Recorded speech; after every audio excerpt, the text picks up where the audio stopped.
Personnes et non partisans avec des gens de Québec solidaire, avec les comités de citoyens d'un peu partout au Québec. On parle des gens de Rimouski, d'Amqui, de Saint-Hyacinthe, de Lac-Mégantic, de Sorel aussi. Donc, concernant le dépôt d'une pétition de 10 367 noms qui a été préparée par comité de citoyens non à la marée noire de Rimouski et parrainée par mon collègue Harold Lebel, qui va être déposée à l'Assemblée nationale. Et cette pétition-là concerne le projet Chaleur Terminal. Dis non au transport par train pour exportation du pétrole bitumineux. C'est quoi le projet de Chaleur Terminal?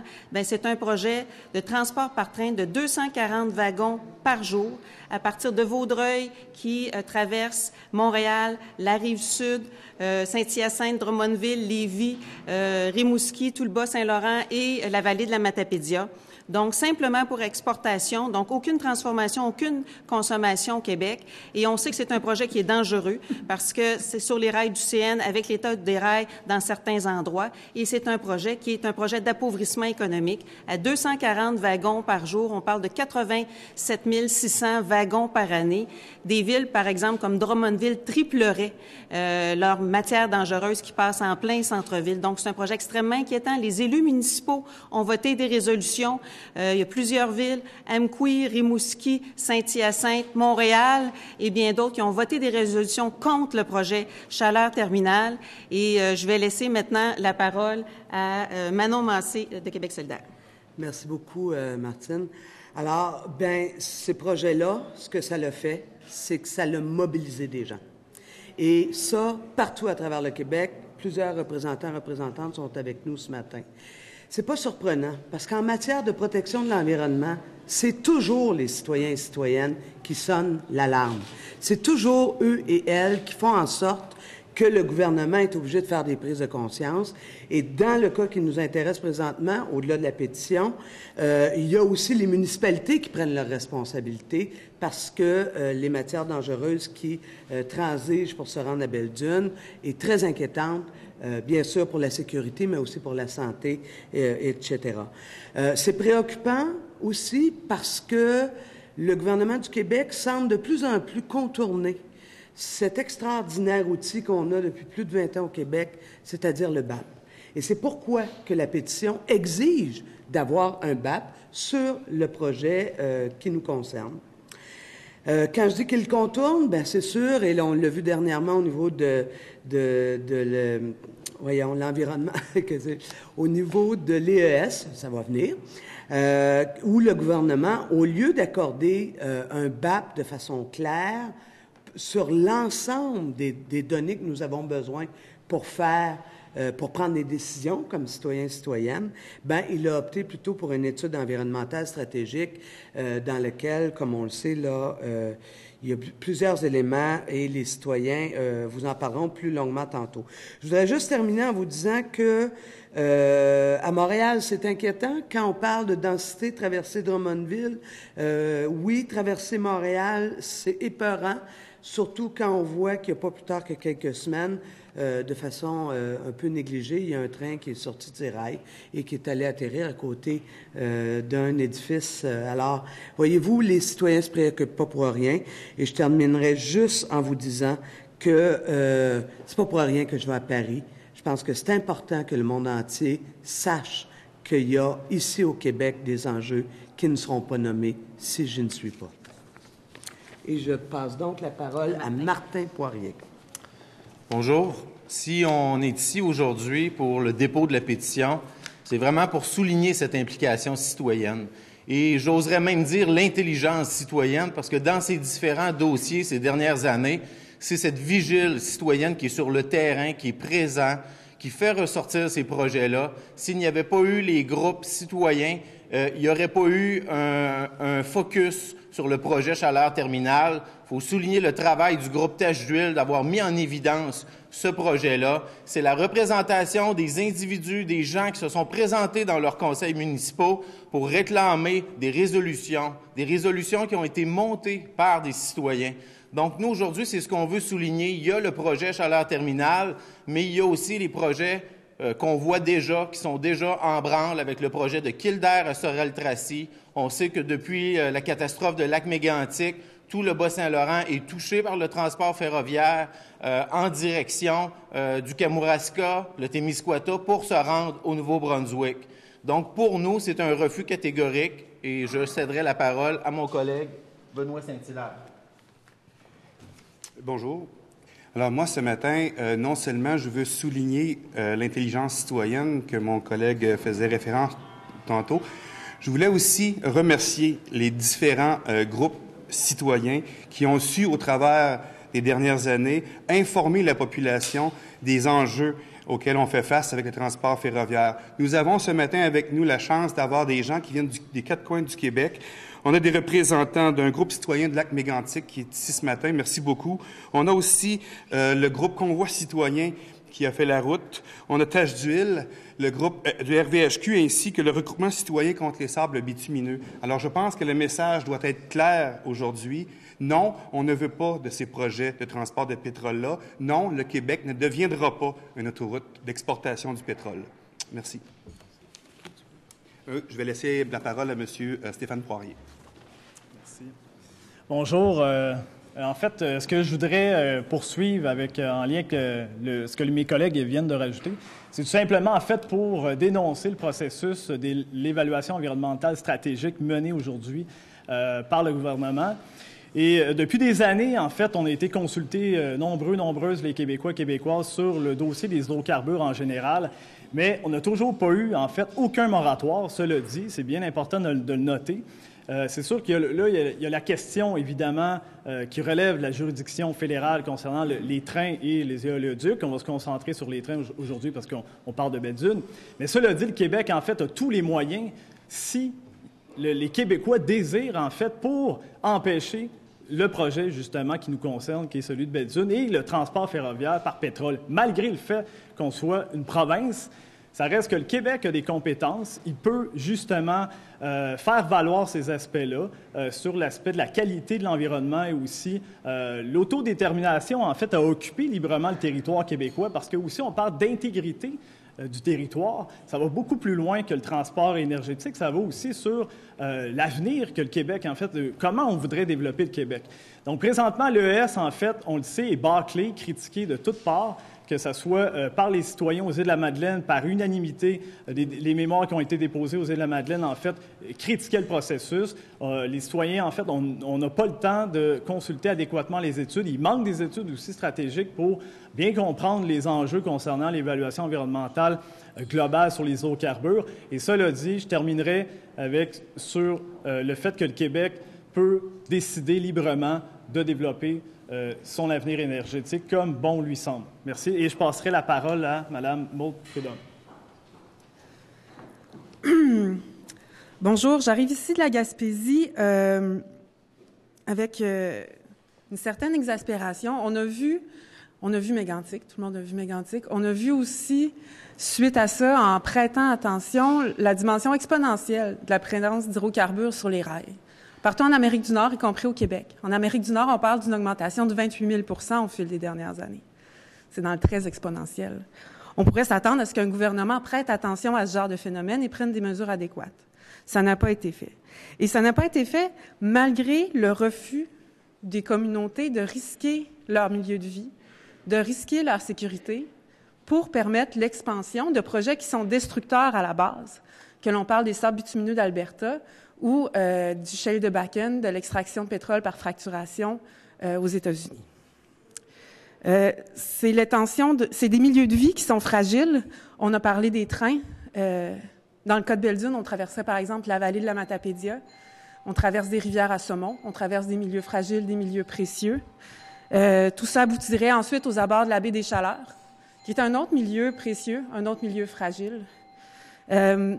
La quantité et la diversité des acteurs qui sont mobilisés dans ce dossier-là, ça implique de nombreuses municipalités qui ont demandé un BAP, qui ont exigé que le gouvernement prenne ses responsabilités. Beaucoup d'organisations aussi diversifiées que la Table des femmes de la Gaspésie des Îles-de-la-Madeleine, qu'il y a des gens du milieu de la santé, il y a des médecins qui sont venus témoigner de leurs inquiétudes. Et il y a les communautés Micmac qui ont été oubliées dans ce dossier-là, qui poursuivent actuellement le gouvernement du Nouveau-Brunswick, qui poursuivent la compagnie, puisqu'ils n'ont pas été consultés convenablement. Et le gouvernement du Québec, à mon sens, avait aussi des responsabilités à cet égard. On parle des communautés de Kaskapéguag, de Lustigus, de Gaspé, qui sont réunies sur le Mi'kmaq Maui Secretariat, qui actuellement est en poursuite. Sur ce, j'espère que vous aurez de nombreuses questions. Et je vous présente M. Bellefleur de Mégantic, qui aura certainement beaucoup à vous dire. Oui, bonjour. Alors, nous, les gens de la Coalition des citoyens et des organismes engagés pour la sécurité ferroviaire de Lac-Mégantic, on est heureux d'être ici aujourd'hui pour appuyer les gens du Bas-Saint-Laurent et de la Gaspésie parce qu'on sait ce qui les attend. On a connu, nous, l'horreur de ces trains de la mort, ces grands chapelets de 120 wagons qui passent et puis qui sont venus anéantir le centre-ville de Lac-Mégantic. Alors, on est ici en appui à eux autres, puis ce qu'on demande au gouvernement, c'est de prendre tous les moyens politiques ou légaux possibles pour empêcher ce transport-là. Parce que c'est pas vrai qu'on va accepter au Québec de prendre tous les risques de voir passer du pétrole qui va être transporté pour la Chine et pour l'Asie du Sud-Est et qu'on va assumer tous les risques de ce transport-là. Donc, on est solidaires aux gens du Bas-du-Fleuve et de la Gaspésie, puis on souhaite que le gouvernement du Québec mette ses culottes dans ce dossier-là, puis prenne toutes les options possibles pour bloquer ces projets-là. Merci. Merci. Alors, on va passer aux questions. Marco Bellas-Rino, Le Devoir. Juste dire que les questions porteront sur le sujet, puis s'il y a autre chose, on se parle après. Merci. Très bien.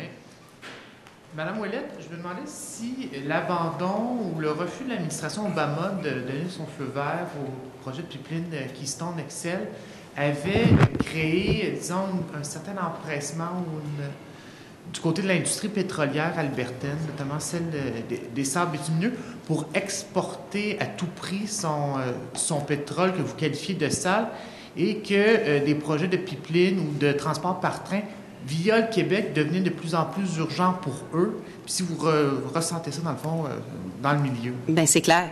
C'est clair. Le pétrole passe pas par l'ouest avec Northern Gateway. La Colombie-Britannique a dit non. Passe pas par le sud. Barack Obama a dit non. Donc, il reste juste l'est. Et que ce soit par pipeline, que ce soit par train, que ce soit par bateau, moi, souvent, je pose la question aux gens et j'essaie de trouver les bons mots. Est-ce que c'est juste au Québec qu'on va être assez bonasse pour accepter ce projet-là, alors que c'est dangereux? Parce que à Mégantic, les DOT 111 ont explosé. Souvent, les gens me disent « Ouais, mais là, c'est les rails du CN, puis les DOT 111 sont renforcés. » Mais les DOT 111 renforcés ont explosé à Gogama, en Ontario, et c'était les rails du CN. Et les comités de citoyens, ils ont demandé à des gens d'aller vérifier les rails et on a vu des photos et je vous dirais, transporter là, des bombes sur ces rails-là, c'est très dangereux et ça passe à travers les centres-villes. Vous savez, les municipalités ont été construites autour des rails au Québec comme partout ailleurs dans le monde. Donc, ce qu'on veut au Québec, c'est diminuer notre consommation de pétrole et diminuer le transport de pétrole, surtout pas l'augmenter. Et on est bien placé pour ça avec notre électricité verte, notre expertise en transport électrique. On a tout ce qu'il faut pour diminuer et non pas augmenter. Et il y a plusieurs résolutions municipales qui ont été votées. Fait que c'est les citoyens, mais les municipalités aussi, les maires, les mairesses qui appuient toute cette démarche-là citoyenne. Donc, moi, je pense que c'est important que le message soit porté et je pense que les journalistes, vous êtes vraiment la courroie de transmission indispensable pour sensibiliser sur ce projet-là. Est-ce qu'il y a un changement de ton entre les gouvernements Harper et Trudeau? Est-ce que ou c'est blanc, bonnet blanc sur la question du transport du pétrole et la nécessité de l'exporter? Il y a un changement de ton, mais il n'y a pas un changement de fond. Et aux élections du Canada, les trois partis fédéralistes canadiens, que ce soit le Parti conservateur, le NPD ou le Parti libéral du Canada, ont tous les trois appuyé le projet de chaleur terminale et de Belle-Dune. Donc là, il va falloir que le gouvernement du Québec, le gouvernement libéral du Québec, arrête de faire la carpette, là, puis se tienne debout. Parce que c'est pas vrai qu'on va accepter au Québec de servir d'autoroute d'exportation des sables bitumineux. Et les citoyens l'ont dit, on en a des poignées. C'est sûr que si le Québec est indépendant, ce serait plus facile, mais même comme une province, on est capable d'avoir des poignées et c'est au gouvernement à développer un rapport de force. Et c'est pour ça qu'il y a des municipalités qui ont demandé un BAP. Un BAP, ça donne un rapport de force, ça donne des informations sur un projet de transport sur rail, même si on sait que le transport ferroviaire est de compétences canadiennes. Régis Caron, Journal de Québec. Oui, bonjour. Pour bien vous comprendre, votre pétition, ça demande quoi, au juste? La fin de notre pétition, le sous-signé, c'est que le Québec utilise ses compétences pour refuser le transport de pétrole par train pour exportation. Il y a tous les considérants autour du projet Chaleur Terminal, mais comme on l'a cité tout à l'heure, il y a différents projets.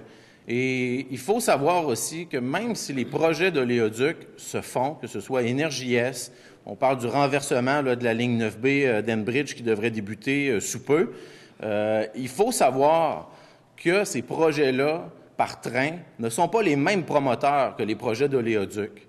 Dans le cas de Chaleur Terminal, on le voit très bien avec la compagnie Secure Energy. Elle n'a aucun lien avec TransCanada ou avec Enbridge. Donc, c'est des projets qui sont totalement indépendants. Et dans la phase 2, parce qu'il faut savoir aussi qu'il y a une phase 2 au projet Chaleur Terminal. Tout ce qui va revient, vous le savez, avec les trains. Il faut savoir que dans la phase 2, il y aurait la construction de réservoirs supplémentaires pour ramener les diluants. Parce que quand on parle de sable bitumineux, on parle d'exporter une mélasse en soie, pour vous le vulgariser, à laquelle on doit ajouter des diluants. Ces diluants-là sont extraits à travers les différentes raffineries à l'international et reviennent par bateau. Dans le projet de Chaleur Terminal, il y a de ramener ces diluants-là. Et les oléoducs, eux, ne vont que dans un sens. Donc, ces diluants-là vont devoir revenir par train. Donc, c'est un faux débat si on s'attarde à oléoduc ou train. Même si on accepterait des projets d'oléoduc, les projets par train vont suivre. Donc, le Québec doit utiliser de sa compétence. Demander un BAP, c'est-à-dire que vous comptez sur le BAP pour dire au gouvernement, ça n'a pas de bon sens, vous refusez ce projet-là? Pourquoi pensez-vous que le BAP dirait ça? Dans un BAP, ce qu'il est clair, c'est que pour nous, c'est un outil démocratique où la société civile peut être consultée, les scientifiques, les différents experts, l'ensemble des citoyens peuvent déposer des mémoires. Et à partir de là, le BAP fait des recommandations. Et nous, on le voit, en 2 ans, travailler sur les dossiers d'exportation par train. C'est des projets qui sont tellement insensés que pour nous, il est inconcevable que le BAP puisse faire des recommandations d'aller de l'avant avec ce type de projet-là. Et au-delà d'un BAP, c'est sûr qu'il faut utiliser les compétences qu'on a. Et pour nous, le BAP a démontré à travers les années, quand il est bien utilisé, que le BAP peut faire fi pour mettre fin à certains projets.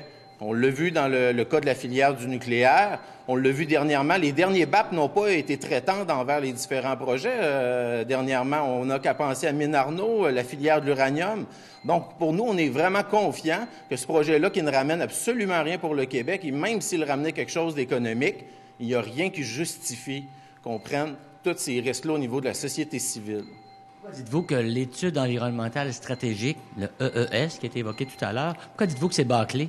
Bien, si vous avez suivi les médias, chaque ville où est passé les consultations de l'évaluation environnementale, les groupes citoyens ont d'abord souligné, avant leur présentation, qu'ils ne reconnaissaient pas l'évaluation environnementale, qu'ils la déclaraient bâclée. Et si vous voyez l'article de Bertrand Shefford au niveau de l'IRIS, il est très clair qu'il aurait fallu lire à peu près 63 pages à l'heure pour être capable de passer au travers des différentes études qui ont été lancées à la dernière minute.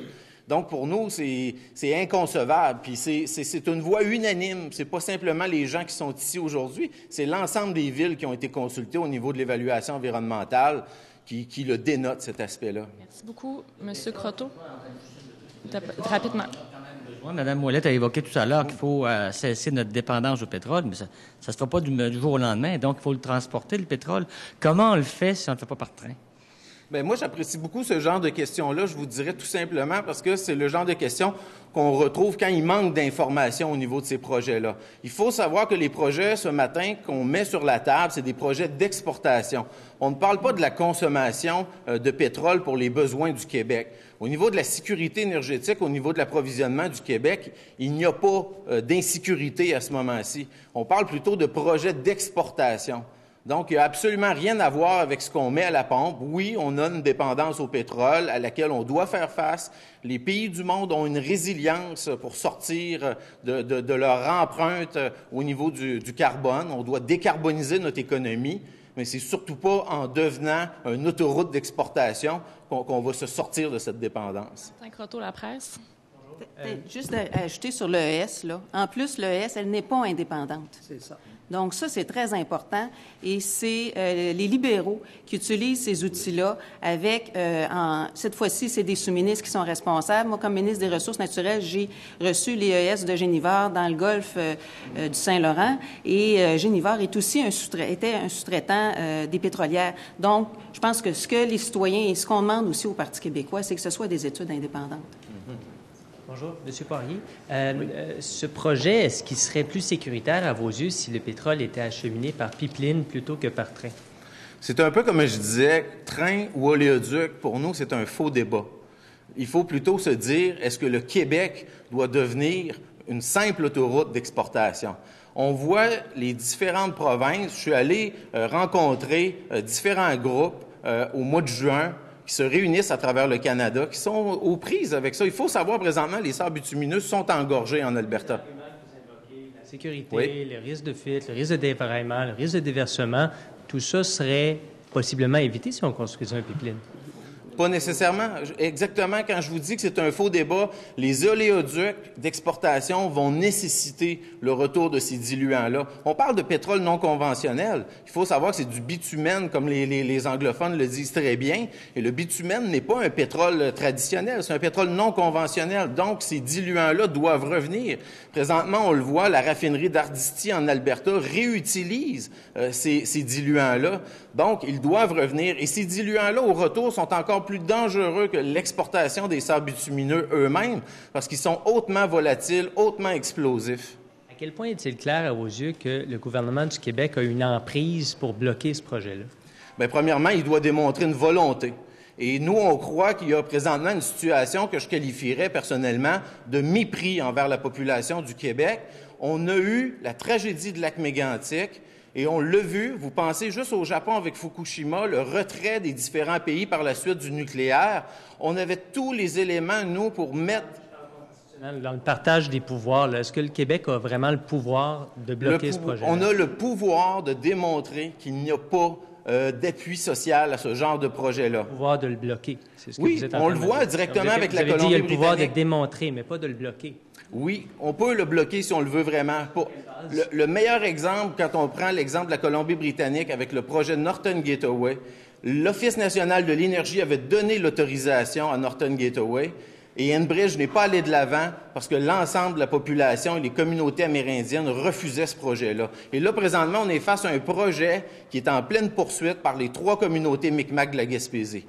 C'est une opposition politique qui peut bloquer le projet. C'est pas une opposition légale où il n'y a pas d'emprise légale pour le gouvernement. Nous, on croit qu'il y a du multitactique. Nous, on joue le rôle citoyen. Et dans ce rôle citoyen-là, on croit qu'on peut faire remonter à différents paliers politiques. Et chaque palier politique a un rôle à jouer. On l'a vu dans le cas des municipalités. Ils ont un devoir de sécurité publique. Et dans la plupart des résolutions, cet élément-là ressort énormément. Madame Ouellette, Madame Massé, considérez-vous que les mesures... Rappelez-vous qu'en Colombie-Britannique, un des leviers qu'a utilisé le gouvernement de Colombie-Britannique, c'est les redevances.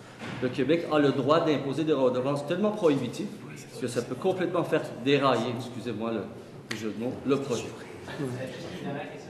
Madame Ouellette, Madame Massé, considérez-vous que les mesures annoncées en fin de semaine par l'Alberta rendent le pétrole bitumineux plus acceptable? Le pétrole bitumineux restera un pétrole, un des plus polluants, sinon le plus polluant de la planète. Et je pense qu'ils peuvent faire des efforts pour diminuer la pollution, mais ça restera le pétrole le plus polluant. Et les outils, vous dites qu'on peut utiliser, comme je vous dis, si le Québec est indépendant, ce serait plus facile, mais il y en a des outils, tant pour les pipelines. Les pipelines vont avoir besoin de beaucoup de certificats d'autorisation, du dézonage agricole. Ça, c'est des outils qui sont entre les mains du gouvernement du Québec. Et Chaleur Terminal et le CN, parce que c'est les deux ensemble. Vous savez, le CN est allé faire des travaux sans certificat d'autorisation dans la fosse au saumon là à Sainte-Florence. Ben là encore, c'est une façon de dire non, on va pas aller permettre d'attaquer la fosse au saumon et toutes les réparations qui doivent être faites. Et le BAP, ça en est un autre outil. Et un autre outil qu'ont les municipalités, c'est qu'elles sont responsables de la sécurité civile. Et très clairement, avec ces convois-là, elles ne peuvent pas assurer la sécurité civile parce que les risques d'explosion sont beaucoup trop grands et c'est en plein centre-ville. Michel Corbeil, Le Soleil. Excusez. Oui, exactement. Merci. En fait, tu veux venir aussi? Oui. Tiens, vas-y, je vais y aller après. C'est vous autres les experts. Juste rapidement pour dire que on travaille aussi en collaboration avec la Ligue des droits et libertés, à savoir que les États sont liés à des pactes, ont signé des pactes de droits humains à l'échelle internationale et à cela sont assortis des responsabilités. C'est à eux de se générer la traction politique nécessaire pour assumer les responsabilités qui sont liées au pacte qu'ils ont signé. C'est pas le problème des citoyens de trouver toutes les failles, les règlements, les ci, les ça. Le gouvernement a une responsabilité d'assumer les responsabilités liées au pacte de droits humains dont il est signataire. Et d'ailleurs, ça fait partie de notre Charte des droits et libertés, ça fait partie de notre loi de la qualité de l'environnement. Et c'est pourquoi les BAP sont si fondamentaux, parce que notre loi sur la qualité de l'environnement, c'est notre principal levier pour pouvoir nous imposer en matière judiciaire, parce que cette dimension-là, quand on parle de droit, on parle de matière judiciaire. La jurisprudence est claire. À travers le Canada, le BAP est le meilleur outil d'évaluation et que c'est le meilleur outil d'évaluation qu'on doit suivre, mais ça prend un BAP. Sur la question de l'Alberta, inévitablement, toute la communauté scientifique internationale est claire. Si nous voulons ne pas atteindre le 2 pas le 2 le 2 degrés, d'augmentation du climat, il va falloir laisser dans le sol le 2/3 du pétrole non connu. Et les sables bitumineux, on en connaît un bout. L'Alberta nous dit, OK, on va faire business as usual jusqu'en 2030, puis après ça, on va réfréner. Moi, je pense que, c'est mieux que c'était, mais c'est pas du tout ça qui va nous permettre d'atteindre nos objectifs du budget carbone que la planète nous donne. Bonjour. Le seul pétrole, finalement, qui est acceptable à vos yeux, c'est le pétrole pour consommation au Québec. Je vais peut-être répondre. Ah oui. En fait, l'idée, là, c'est décrié partout sur les tribunes internationales, c'est de sortir du pétrole. Au Québec, en fait, il faut comprendre là, ce que vous amenez sur la question du pétrole québécois. Jusqu'à la preuve du contraire... Le pétrole de l'extérieur, que ça passe par le fleuve ou par des pipelines. À peu près 14 milliards environ par année là, que ça coûte au gouvernement. Mais le but, c'est de réduire ce 14 milliards-là avec des politiques intelligentes, des politiques fortes, mais ça prend une volonté. La volonté, elle passe souvent, bien souvent par les citoyens. L'exportation de pétrole. Oui. Je vous demande, est-ce que le seul pétrole qu'on peut transporter au Québec, c'est du pétrole pour approvisionner les besoins des Québécois? En fait, présentement, c'est de réduire ces importations-là. Présentement, le Québec, là, c'est des hydrocarbures non conventionnels. Que ce soit en Anticosti, que ce soit au Dairy, que ce soit en Gaspésie même, c'est des réservoirs compacts. Donc, la fracturation, nécessairement, va être utilisée pour aller chercher ces dits pétroles. Mais l'important, comme je vous dis, c'est d'orienter une politique de libération, de décarbonisation des hydrocarbures. C'est sûr que ça ne se fera pas du jour au lendemain. Mais dans le contexte actuel, en plus de COP21, je veux dire, l'urgence est unanime. Là. Les scientifiques, de façon indépendante, avec le GIEC, le 5e rapport est très clair. Il faut absolument laisser 80 en fait, des hydrocarbures connus dans le sol. Il faudrait quand même avoir une réponse, comme on dit en chambre. Écoutez, c'est sûr que l'objectif, c'est d'en consommer le moins possible, mais on est réaliste. Et tout ce qui est pour exportation, je l'ai dit un peu plus tôt, que ce soit par pipeline, par train, par bateau, c'est non. C'est des risques qui sont beaucoup trop importants. Il va falloir mettre les politiques en place et le financement nécessaire pour diminuer notre consommation de pétrole, pour qu'éventuellement, il ne s'en transporte plus de pétrole au Québec. Merci. Quelle est votre position? Vous avez été favorable au projet d'exploration et d'exploitation? On a dit qu'on prendrait les questions sur les autres sujets en aparté. Ça me fera plaisir d'aller le voir. Ce sujet. Oui, s'il vous plaît. Moi, je vais y aller. C'est clair que là, il faut se mettre en mode transition. Si on n'arrête pas de dire, oui, mais on utilise déjà, fait que parce qu'on utilise, il faut continuer à l'utiliser. Moi, on ne sort pas du problème. Et nos petits-enfants, c'est eux autres qui vont être dans une mauvaise situation en 2050. Alors donc, prenons acte de ça et disons-nous, OK, c'est quoi qui est le moins pire? Le pétrole connu, il y en a 80, là, j'avais le chiffre de 2/3, alors on discutera ensemble, mais 80% du connu doit rester dans le sol. Ben là, ce qui est inconnu ne doit pas en sortir du tout. Comprenez-vous? On le sait. On ne peut plus faire semblant qu'on ne le sait pas. Ça, c'est le premier élément. Nous, on est plutôt clair. Le pétrole... en fait, non, désolé. Pour y arriver, ça prend des politiques, ça prend des enlignements, ça prend des investissements. Tout l'argent qui est investi en soutien aux entreprises en hydrocarbures, bien, on pourrait-tu l'orienter vers d'autres formes d'énergie, vers d'autres formes d'organisation qui nous permettent de sortir du pétrole? Pas commencer dans 30 ans. Ça aussi, à Paris, tout le monde est clair. Il faut commencer maintenant. Et dans ce sens-là, on va y arriver. Et entre-temps, bien sûr qu'il y aura du pétrole qui transigera au Québec. Assurons-nous que ce soit le plus sécuritaire possible, mais faisons surtout que d'ici 5, 10, 15 ans, on n'en ait plus besoin. Merci.